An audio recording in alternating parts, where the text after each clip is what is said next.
जी बिस बिस्मिल्लाहिर्रहमानिर्रहीम। साढ़े नाल चौधरी फैज़ साहब मौजूद ने,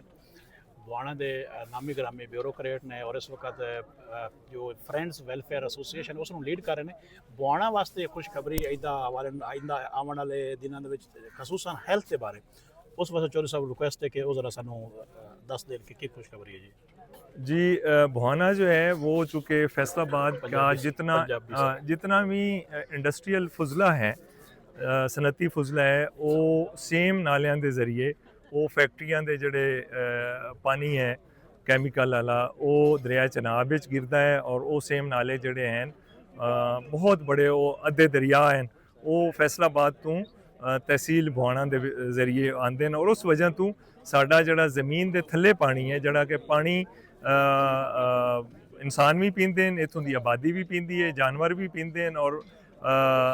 जड़ा साडा है जितनियां फसलां हैं उन्हां वास्ते भी वो इस्तेमाल होंदा है और ये पिछले 40-50 वरियां तो जड़ा ये जहरीला पानी साडे थल्ले ज़मीन दे थल्ले जा रहा सी उस दी वजह तो साडी आवाम जिहड़ी बुआने और चनियोट दी आवाम है उनदे विच बहुत ज़्यादा जिगर दी और यूरकान दी बीमारी और उस दे नाल चूँकि इत्थों दी मकामी सब्जियां ही लोग खांदे हैं और उस वजह तो शुगर और गुर्दे दी बीमारियां भी बहुत ज़्यादा इत्थे हो गई हैं। साढ़े कोल इत्थे रूरल हैल्थ सेंटर जिहड़ा है जिंदी ज़मीन इत्थों दे ही साडी बिरादरी दे बजुर्गां ने दित्ती सी रूरल हैल्थ सेंटर लेकिन रूरल हैल्थ सेंटर इत्थे 5 लाख की आबादी नूं किस तरह पूरा आ सकदा सी और तहसील हैडकुआटर हॉस्पिटल जिहड़ी पिछले 8-7 साल तो एक मनसूबा जिहड़ा है वो तत्तल दा वो शिकार सी पर उनदी मशीनरी वास्ते हुकूमत पंजाब ने 540 मिलियन मंजूर किए और वो मंजूरी चूँकि सरकारी तौर पर हुई है और वो मशीनरी आ चुकी है और बहुत सारे शोबे 24 शोबियां दे स्पैशलिस्ट डॉक्टरां दी पंजाब गौरमेंट ने उत्थे सीटां जिहड़ियां हैं वैकेंसीज वो अप्रूव कीतियां इंशाअल्लाह ताला अगले माली साल जड़ा जुलाई तो अज असी मार्च दे एंड ते हैं 4 महीने बाद उसते लोग पोस्ट हो जाएंगे डॉक्टर स्पैशलिस्ट और इंशाअल्लाह ताला जड़ा है वो सरकारी हस्पताल भी जड़ा है वो उनके जो स्पैशलिस्ट डॉक्टर आ जाएंगे तो एक क्वालिटी दी सहूलियात लेकिन जी ज़्यादा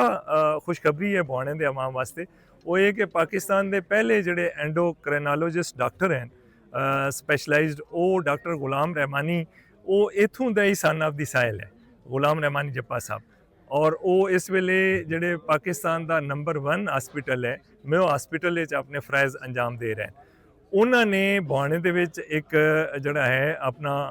2 इंटरनेशनल लैवल दे प्राइवेट सैक्टर दे जड़े अपने इंस्टीट्यूट बनाने का ऐलान किया है और जी बुआना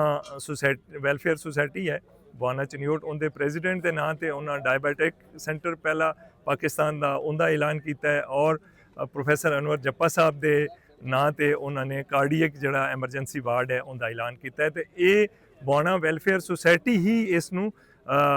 जी है इनू सुपरवाइज़ करेगी ओन करेगी और उसनूं आवाम वास्ते मुफ्त जी तिब्बी सहूलतां जड़ियां हैं जिस वास्ते पहले लाहौर फैसलाबाद या और करीबी वड्डे हस्पताल मुल्तान तक जाना पौंदा सी इस इलाके के लोगों को डोर स्टैप पर अवेलेबल होएगी। Thank you very much.